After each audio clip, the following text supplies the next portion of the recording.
Baik.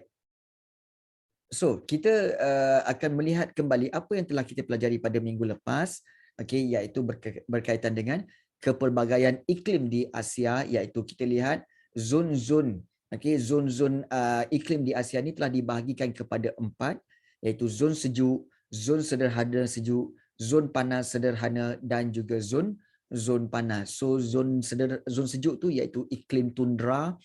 Kemudian zon sejuk sederhana iaitu iklim Siberia dan Laurentia. Kemudian zon panas sederhana iaitu iklim Mediterranean, iklim steppe dan juga iklim China. Kemudian juga iklim panas, okey, kita lihat iaitu iklim gurun panas dan monsun tropika serta iklim khatulistiwa. Dan kita telah melihat ciri-ciri iklim mengikut zon di Asia.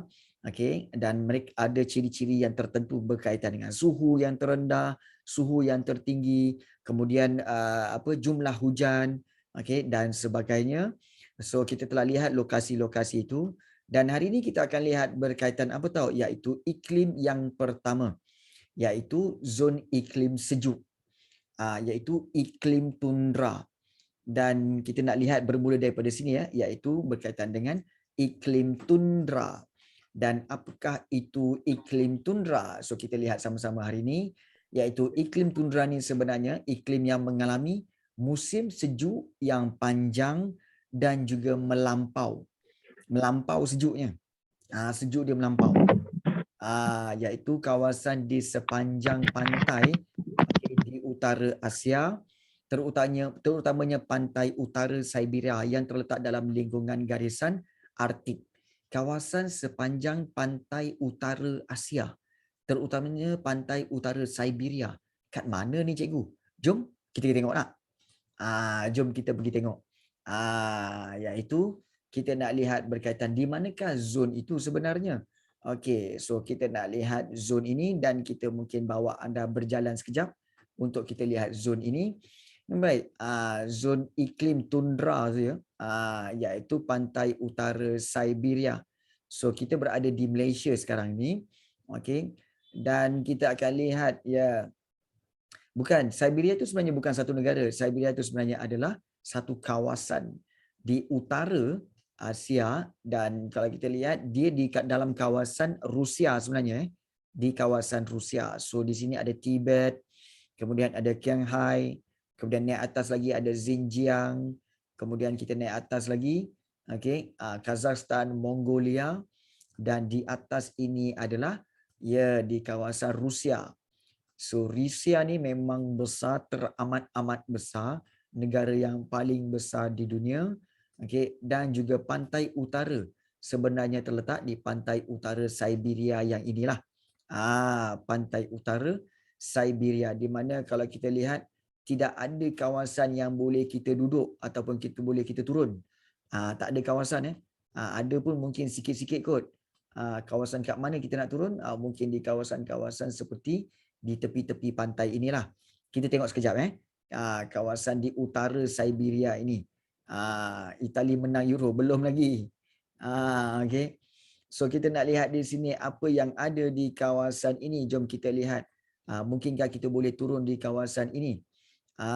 Okey. Baik. So kalau kita lihat apa yang ada di kawasan ini, iaitu kawasan pantai. Kawasan Wah, gelap ni. Wah, berkabuslah. Berkabus kita lihat. Uish. Ini memang sejuk gila ni. Memang sejuk gila. Nampak? Jerbu ke? Tak. Dia salji. Dan kawasan di atas tu memang sejuk gila lah. Tak ada. Ini kawasan di tepi pantai ni. Nampak tak? Tepi pantai dia. Okay, kalau kita lihat tepi pantai dia, pantai, tapi di mana ni? Tempat orang ambil gambar orang kahwin. Sejuk gila macam ni tempat orang ambil gambar kahwin. Biar betul berkabus ni. Kita lihat ni berkabus ni. Jadi kalau kita lihat dia punya kabus tu macam mana? Berkabus nampak tak? Berkabus kat sini. Saya ada salji lagi kat situ. Jadi inilah bentuk cuaca yang mana sana sambil makan Maggi soup. Kalau boleh makan Maggi soup ya, bukan apa. Nak makan nanti baru panaskan air terus air jadi ais. Kan? Tak sempat nak makan Maggi. Jadi itulah berkaitan dengan iklim tundra.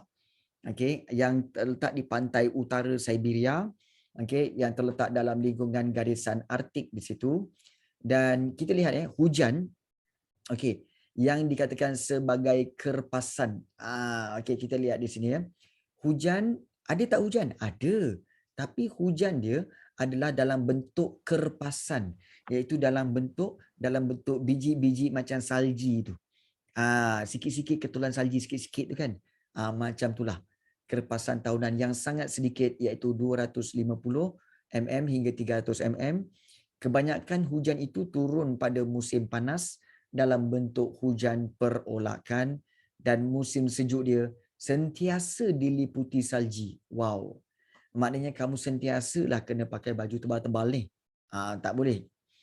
Min suhu tahunan. Okey, min ni maknanya purata ya. Purata suhu tahunan dia ialah negatif 14 darjah Celsius. Maknanya sepanjang tahun biasanya negatif 14 darjah Celsius. Maknanya sejuk gila.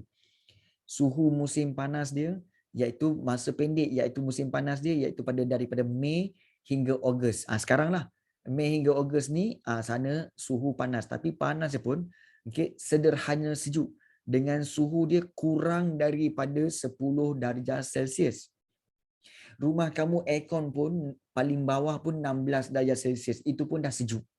Ini kurang lagi daripada 10. Sejuk gila. Kan. Kemudian suhu musim sejuk yang panjang iaitu selama 8 bulan. 8 bulan musim sejuk dan sangat sejuk dengan suhu antara negatif 32 darjah Celsius hingga 5 darjah Celsius. Maknanya dia punya suhu boleh turun sampai negatif 32. Kan? Nampak tak? Dan julat suhu tahunan dia 42 darjah Celsius. Julat ni maknanya adalah perbezaan suhu daripada yang tertinggi tolakkan dengan yang terendah. 35. So di sini adalah dia punya julat berapa? Julat dia adalah 35 darjah Celsius. 42. 42 darjah julat dia. Bayangkanlah sejuk dia sampai negatif tu. Sampai negatif tu itu musim sejuk. Okey. Dan juga kalau kita lihat angin baratan membawa hujan maksimum pada musim panas dan juga ribut salji sering berlaku dengan kelajuan kira-kira 200 km sejam. Laju gila.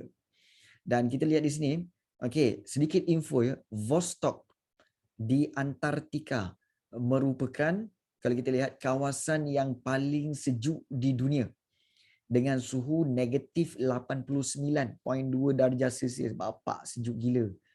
Di benua Asia, okey, Oymyakon, merupakan tempat paling sejuk yang didiami oleh manusia. Oymyakon, Rusia. Kat mana tu? Nak tengok? Oymyakon. Jom tengok, jom. Jom kita tengok. Oymyakon kat mana tu? Okay, so kita akan lihat Oymyakon. Oymyakon. Okay, Oymyakon, Sakha Republic. Okay. Alright. So kita akan lihat Oymyakon di sini dan cikgu akan share kan. Okay. Okay. Oymyakon. Inilah dia. Okay. Oymyakon di kawasan Rusia di kawasan Rusia yang masih ada manusia tinggal kat situ, dan juga ada tak tempat untuk kita turun kat sini, iaitu ada juga satu tempat, hopefully boleh turun. Okay. Ya, kita boleh turun dan kita lihat apa yang ada di sini. Okay. Okay. Ini musim panas ni, cantik. Cantik musim panas dia. Okay. So kalau kita lihat ada anjing lagi tu. Ada anjing lagi tu ya. Okey. Dan juga kita lihat okey, ada apa ni? Tiang-tiang apa ni? Oh, lain macam tiang-tiang dia ni.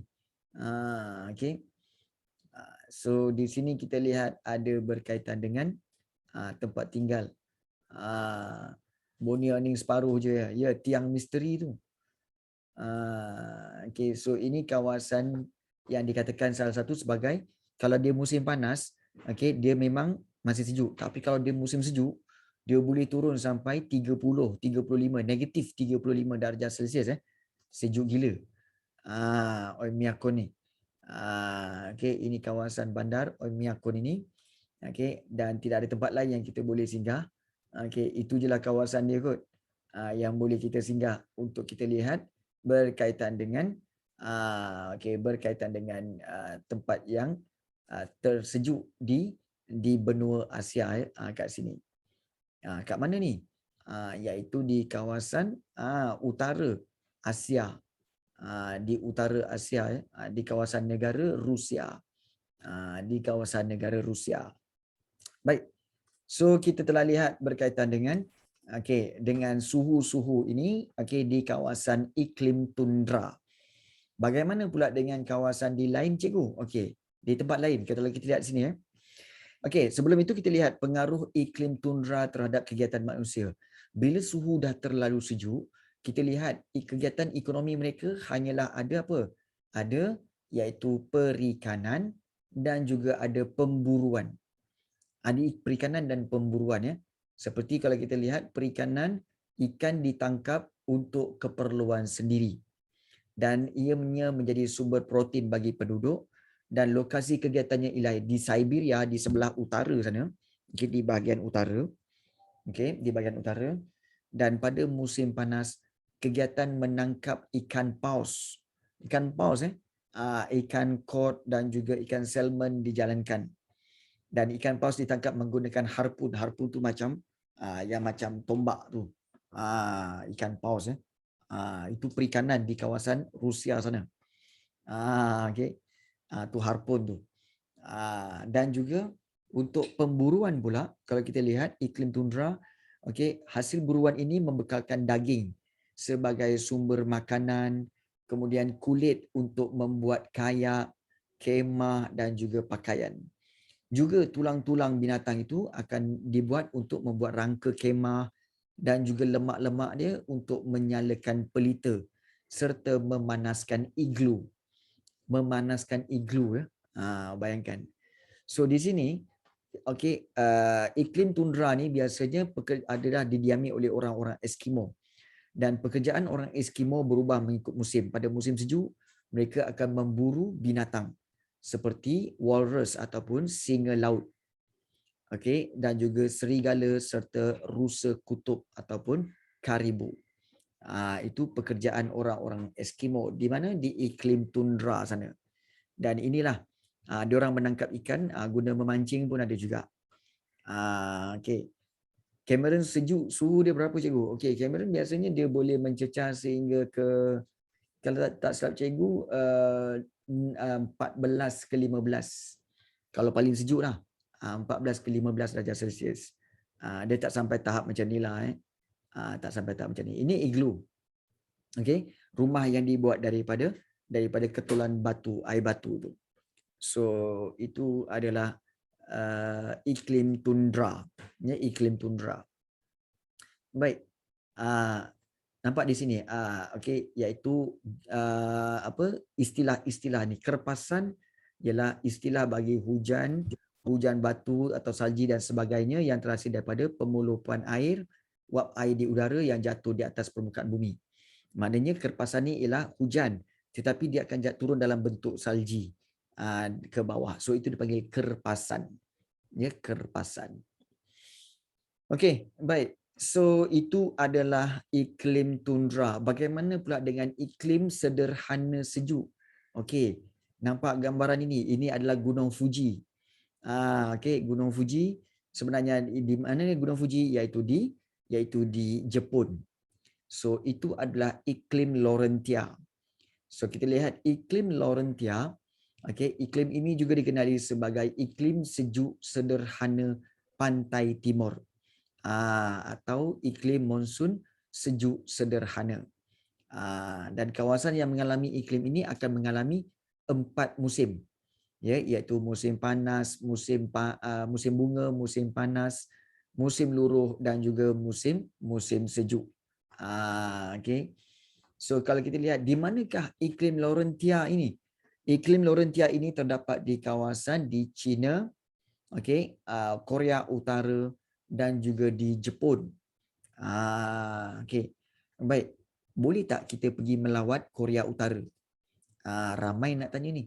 Kan? Ramai yang kata, Uish, boleh ke pergi Korea Utara? Nak tengok? Boleh ke tak boleh? boleh, Jom kita tengok. tak boleh. Boleh. Muncul Kim Jong Un ya. Okey, kita tengok Korea Utara. Boleh ke tak boleh?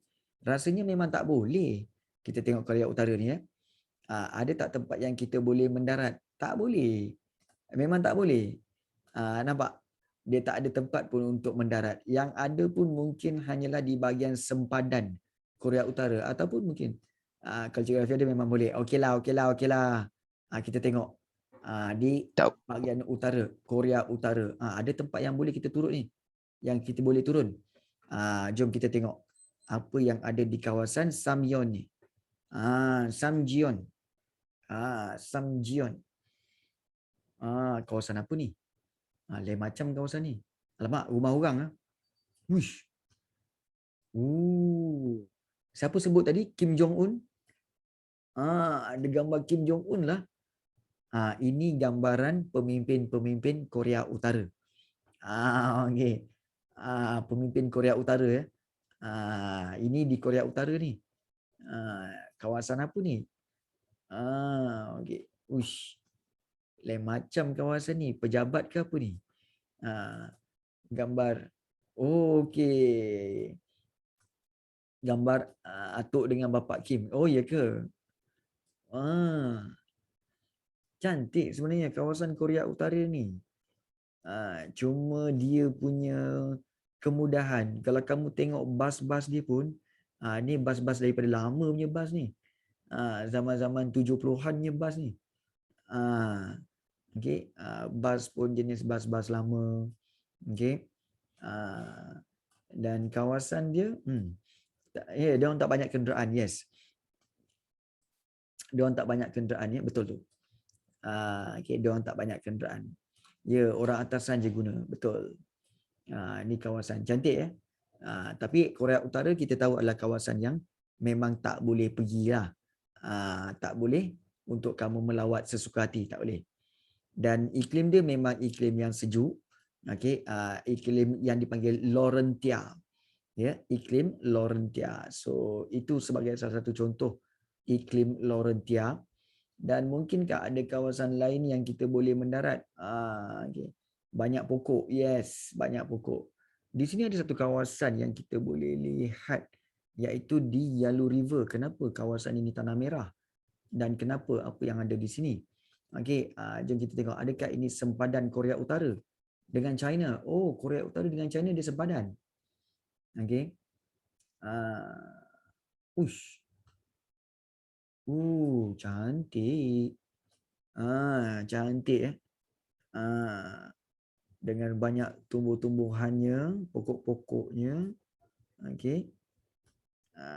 Dan di manakah kita berada ni? Oh, kita berada di sempadan. Ya, China, Korea Selatan. Ya, jiran Korea Utara. Ya. Cantiknya. Wah, dia punya pemandangan tumbuh-tumbuhan pokok lain macam Macam view dia macam apa? Macam dalam lukisan macam dalam lukisan lah. Ada macam terowong lagi macam tu. Unik. Yes, unik. Cantik. Cantik So ini adalah iklim Laurentia dengan pokok-pokok yang rendah. Okey. Dan cantik lah sebenarnya. Ni pokok-pokok apa ya? Sana ada jalan raya. Dan ada kawasan pokok-pokok di sini. Ya. Okey. Nak ni Okey. Okey. Baik, so kalau kita lihat di sini, ini kawasan-kawasan Laurentia. So di sempadan sana tu adalah China dan sini adalah Korea Utara. Ini kawasan yang kita lihat di duduk ni, kita ada di Korea Utara sekarang ni. Okay. Satu tempat platform untuk melihat pemandangan. So memang cantik lah sebenarnya. Memang cantik. So itulah yang kita lihat uniknya. Okay. Uniknya pemandangan. Okay. Untuk iklim Laurentia. Okay. Dan untuk iklim Laurentia kita tengok ya. Suhu dia, suhu min suhu tahunan adalah di antara 9 darjah Celsius hingga 17 darjah Celsius, dan suhu musim panas dia adalah sederhana panas. Sederhana panas dan juga pendek. Okey, iaitu panas dia pun 21 darjah Celsius hingga 26 darjah Celsius. Macam lebih kurang macam suhu-suhu di Cameron, suhu-suhu di Genting Highland, macam itulah. Itu suhu sederhana panas, musim panas. Suhu musim sejuk dia pula sangat sejuk dan panjang, iaitu kira-kira negatif 6 darjah Celsius hingga 10 darjah Celsius. So julat suhu tahunan dia ialah antara 20 darjah Celsius hingga 30 darjah Celsius. Hujan tahunan dia antara 500 mm hingga 1000, okay, banyak jugalah. Dan hujan turun sepanjang tahun. Hujan lebih banyak turun pada musim panas. Dan salji pula turun pada musim sejuk, dan hujan maksimum dibawa oleh angin monsun tenggara pada musim panas. So ini adalah sedikit berkaitan dengan iklim Laurentia. Dan arus angin pula, arus sejuk telah merendahkan suhu di kawasan pantai Jepun, China, Korea Utara dan Siberia. Dan musim dingin adalah kering kerana angin monsun barat laut bertiup dari darat ya. Sebab itu dia kering. Dan inilah kalau kita lihat bentuk hujan dan julat hujan serta suhu ya, berkaitan dengan iklim Laurentia. Anyone here nak tinggal di kawasan Laurentia? Anyone here? Ada yang nak tinggal di kawasan iklim Laurentia? Tak ada Okey, tak ada. Boleh tak naklah. Okey. So kalau kita lihat iklim Laurentia ni, sebenarnya apa yang kita boleh buat dengan iklim Laurentia? Tak banyak pun. Okey, iaitu pertanian dan perikanan. So kalau kita lihat di sini, pertanian iaitu boleh dilakukan dengan aktiviti pengeluaran makanan untuk penduduk setempat. Seperti di Hokkaido Jepun, dataran Manchuria di China dan juga Korea Utara. Dan pengaruh iklim iaitu suhu musim panas yang sederhana iaitu 20 darjah Celsius, suhu musim sejuk 10 darjah Celsius, sesuai untuk diorang tanam apa tahu? Tanam gandum, tanam kentang, sayur-sayuran dan juga buah-buahan. Nampak tak? Jadi suhu sedang sejuk ni boleh tanam gandum, kentang, sayur-sayuran dan buah-buahan. Dan jumlah hujan tahunan ialah kira-kira 1000 mm. Dan ini menggalakkan pertumbuhan tanaman lah. Nampak tak? So itu pertanian. Di iklim Laurentia, di Jepun, di Korea Utara dan juga di China. Untuk perikanan pula, memang diorang ni memang hebat dalam perikanan. Di mana kita lihat perikanan mereka, penangkapan ikan adalah untuk pasaran tempatan dan juga luar negara. Di mana? Di sepanjang pantai negara Jepun. Memang kiri kanan Jepun kan negara pulau kan. So diorang semua akan menangkap ikan menjadi nelayan. Menjadi nelayan. So pelabuhan perikanan utama di Jepun ialah seperti Hakodate, Wakanai dan juga Kushiro.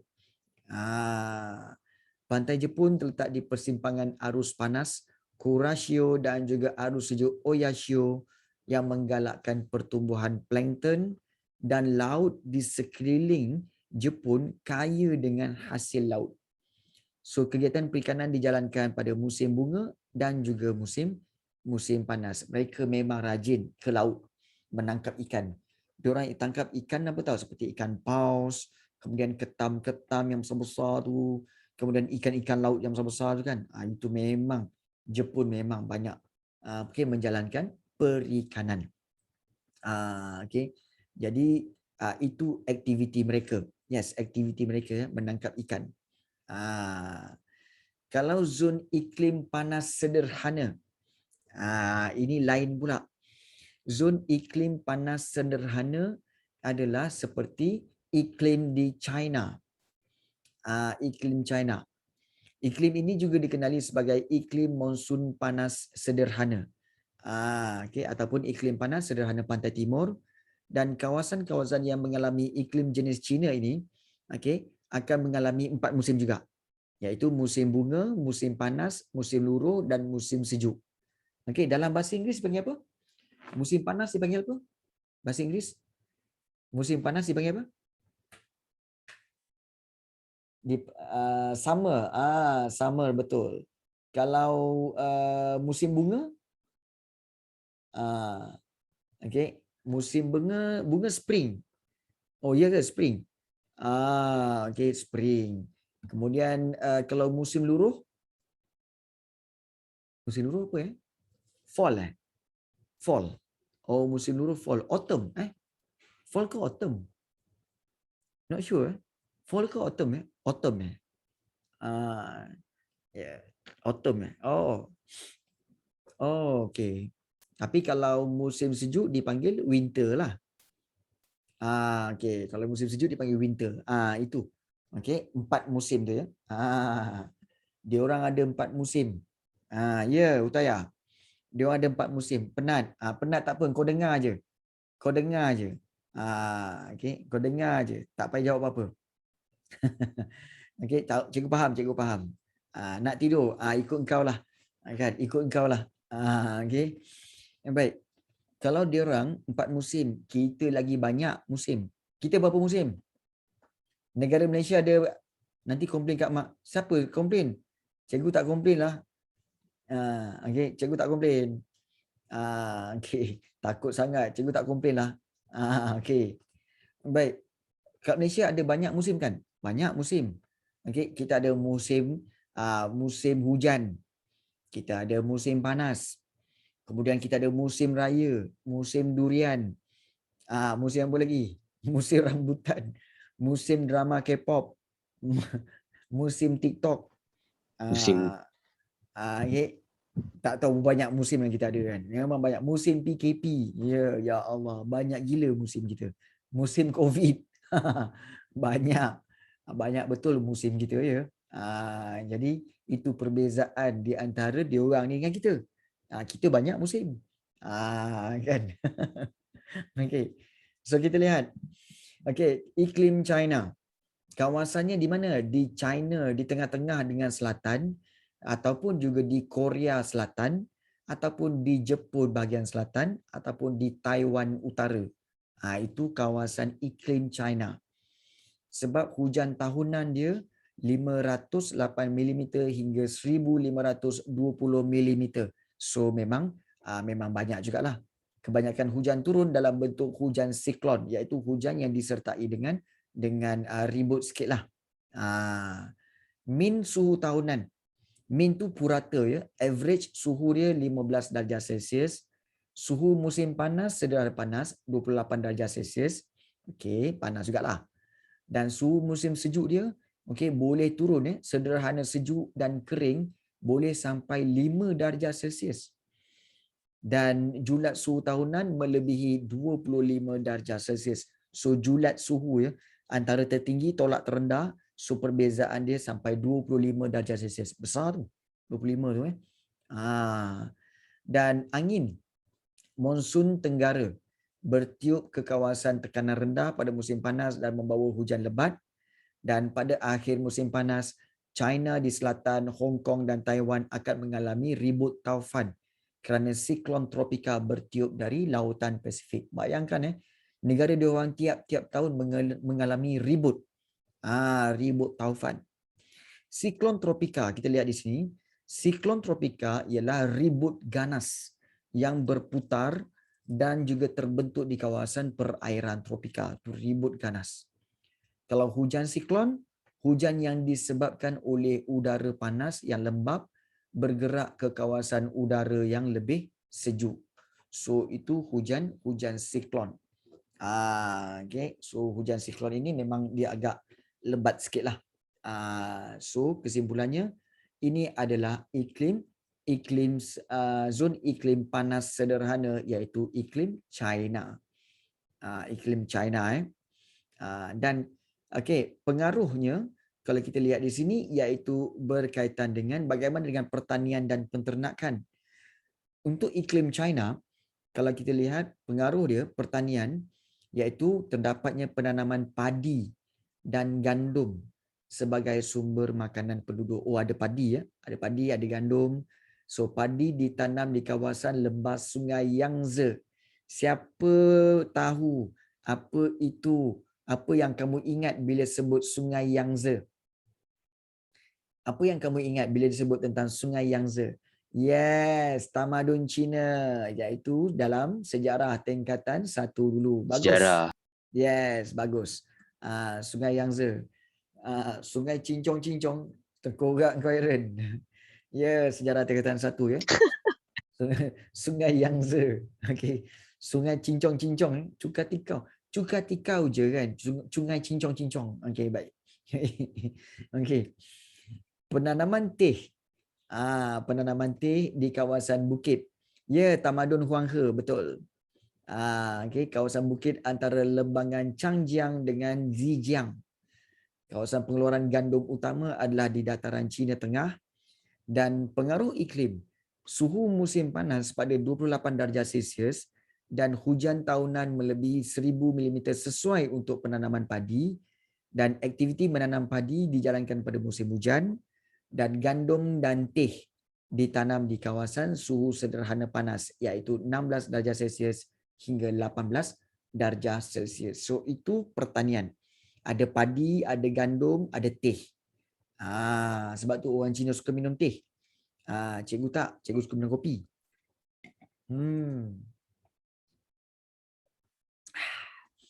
Okey. Baik. Semua macam lemau aja. Okey. Okey. Promote ke? Tak, cikgu tak promote. Untuk pengetahuan kamu, kopi ni adalah kopi Starbucks. Ada jual dalam paket. Okey, di apa?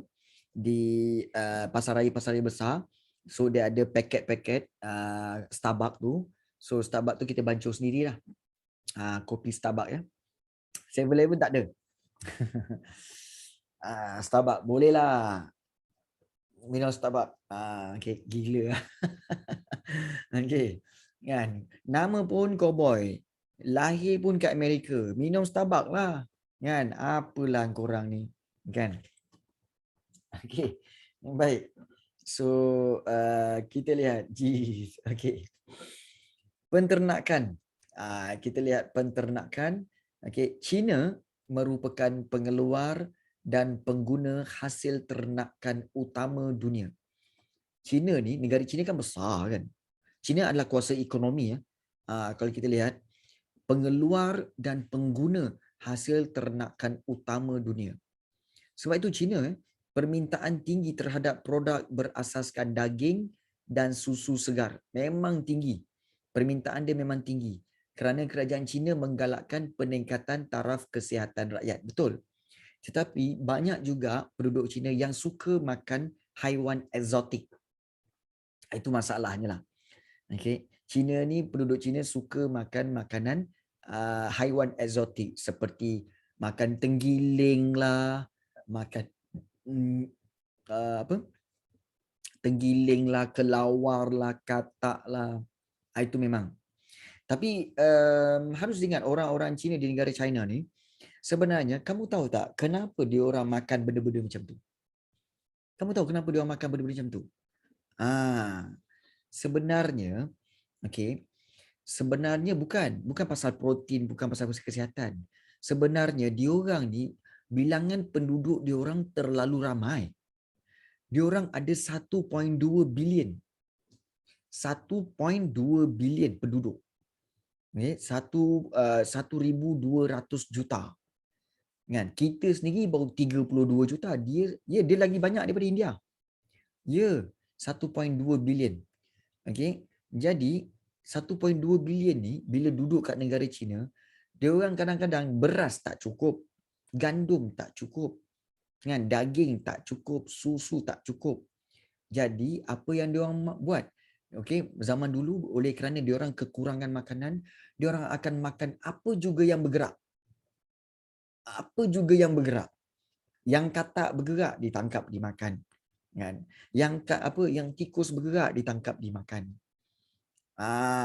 Okey. So sebab okey, populasi control ke cikgu? Bukan. Bukan. Kamu tahu tak kenapa orang China dengan India memiliki penduduk yang paling ramai? Sebab penduduk China dengan India memang telah wujud sejak tamadun China dulu. Sejak tamadun Huang He dan sejak tamadun Indus dah ada orang dekat India dan dekat China. Jadi beribu tahun bila kelahiran kan, dah tentulah bilangan dia ramai.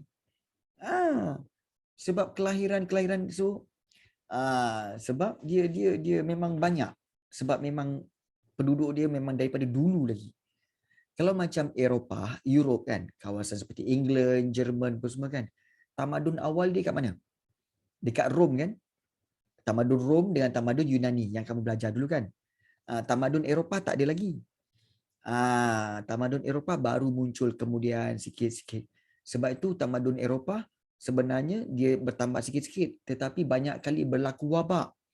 Spanish flu, okey, membunuh sampai 15 juta. Okey, penduduk-penduduk Eropah. Itu yang jadi bilangan penduduk dia sikit balik. Sebab itu bilangan penduduk dia terkawal. Kalau macam Malaysia, okey, Asia Tenggara. Asia Tenggara memanglah dia dia bermula pada tahun sekitar abad pertama, abad kedua Masihi baru ada orang kat sini. Tamadun Huang He dengan tamadun Indus, awal lagi. Ratus tahun sebelum Masihi. Sebab itu bilangan penduduk Cina ramai. Nampak tak logik dia kat situ? Logik dia kan? Nampak? Sebab itu penduduk dia ramai. Okay. Mesir Purba. Mesir Purba, lepas habis Mesir Purba, okay, dia orang tamat. Okay, dan dia orang berpindah. Berpindah ke bawah, berpindah ke Arab, berpindah ke tempat lain. So, Mesir Purba kemudian baru muncul balik. Okay. So, sebab itu tak ramai yang tinggal di Mesir. So, kalau kita lihat sini ya, penternakan, kawasan penternakan utama di China ialah Shanghai Bright, Inner Mongolia Yili dan juga Shijiazhuang Sanlu. Kawasan peternakan ayam iaitu Shandong. Kawasan peternakan khinzir iaitu Hunan, Henan, Shandong dan Anhui. Penternakan khinzir. Dia orang memang makan khinzir memang makan khinzir. Okey. Okey. Baik. Kemudian penternakan juga kalau kita lihat suhu musim panas. Okey, apa yang unik pasal Mongolia? Nanti kita tengok. Suhu musim panas yang sederhana panas iaitu 28 darjah Celsius dan suhu musim sejuk kira-kira 5 darjah Celsius sesuai untuk kegiatan penternakan lembu. Dan penternakan dijalankan di kaki bukit kerana suhunya lebih sejuk dan suhu dingin ini menggalakkan pertumbuhan rumput untuk makanan ternakan. Jadi sebab itu China permintaan untuk ayam, khinzir, lembu, kemudian juga beras memang permintaan tinggi. Dan untuk pengetahuan kamu, sekarang kan kita kan mengalami musim durian kan? Kamu tahu tak? Setiap tahun 10,000 tan 10,000 tan durian musangking dihantar ke China. Kerana permintaan tinggi durian musangking daripada negara China. Sebab itu negara China banyak menjadi pembeli durian. Durian musangking. Permintaan tinggi ya. Itu. Kita di sini kan baru dah makan ya. Durian ni kalau siapa yang tak makan memang rugi. Memang rugi. Sebab apa? Sebab banyak-banyak buah. Kamu tahu tak, banyak-banyak buah yang paling berkrim, buah yang paling lemak-lemak dengan buah yang paling, kalau kamu makan, boleh tutup mata lah dia punya sedap tu, itu adalah durian. Yes. Bagi cikgu, satu-satunya buah yang boleh menyebabkan cikgu mata tutup adalah durian. Sebab bila makan durian tu, dia punya sedap tu sampai tutup mata. Mak ai sedapnya. Dia macam tu. The king of fruit. Dia punya makan tu. Ada siapa sini yang tak makan durian? Anyone here? Ada yang tak makan durian ke? Mangga. Kaviar tak makan durian. Alah, ruginya Kaviar. Kan? Saiful pun tak makan durian ya? Ifan Rifki tak makan durian ya? Saya pun tak makan durian. Lah, kenapa Zafran tak makan durian? Sebab bau dia kuat sangat. Dari kecil tak leluh ya ke? Bau dia kuat. Memang bau dia kuat. Memang kalau kamu makan durian, okey, bau dia boleh pergi rumah jiran lah. Boleh pergi rumah jiran dia punya bau. Ya, tapi rasanya pelik tak? Rasanya memang agak pelik lah daripada buah-buah biasa. Tapi kalau kamu dapat D24 dengan creamy, rasa macam susu, kemudian sweet, okay. Okay, jadi dia punya bila makan tu cukup cikgu, okay, cukup please. Kan, okay, meracuni fikiran ya. Meracuni fikiran. Tak adalah kan. Saja bercerita tentang apa, ada allergic. Oh ya ke? Okey, baik. Allergic ke dengan durian? Allergic dengan durian ya? Okey, baik. Baik, dan yang terakhir kita nak lihat hari ini iaitu tentang pengaruh iklim, zon iklim panas. Zon iklim panas ialah iklim gurun panas. Dan iklim ini merupakan iklim yang panas dan kering sepanjang tahun. Panas dan kering. Beza dengan Malaysia. Malaysia panas dan lembap. Okay? Gurun panas, panas dan kering sepanjang tahun. Contohnya gurun Arab. Arab tu memang gurun lah. Arab Saudi tu memang gurun. Hujung ke hujung gurun. Dan angin timuran yang kering bertiup dari kawasan darat dan tidak membawa hujan. Tidak membawa hujan. Angin ada, tapi tak bawa hujan. Ambil engkau. Jumlah hujan tahunan kurang daripada 250 mm dan mewujudkan keadaan yang gersang. Gersang ni maknanya apa? Keadaan yang sangat-sangat kering. Dry, memang dry. Min suhu tahunan, purata suhu 25 darjah Celsius.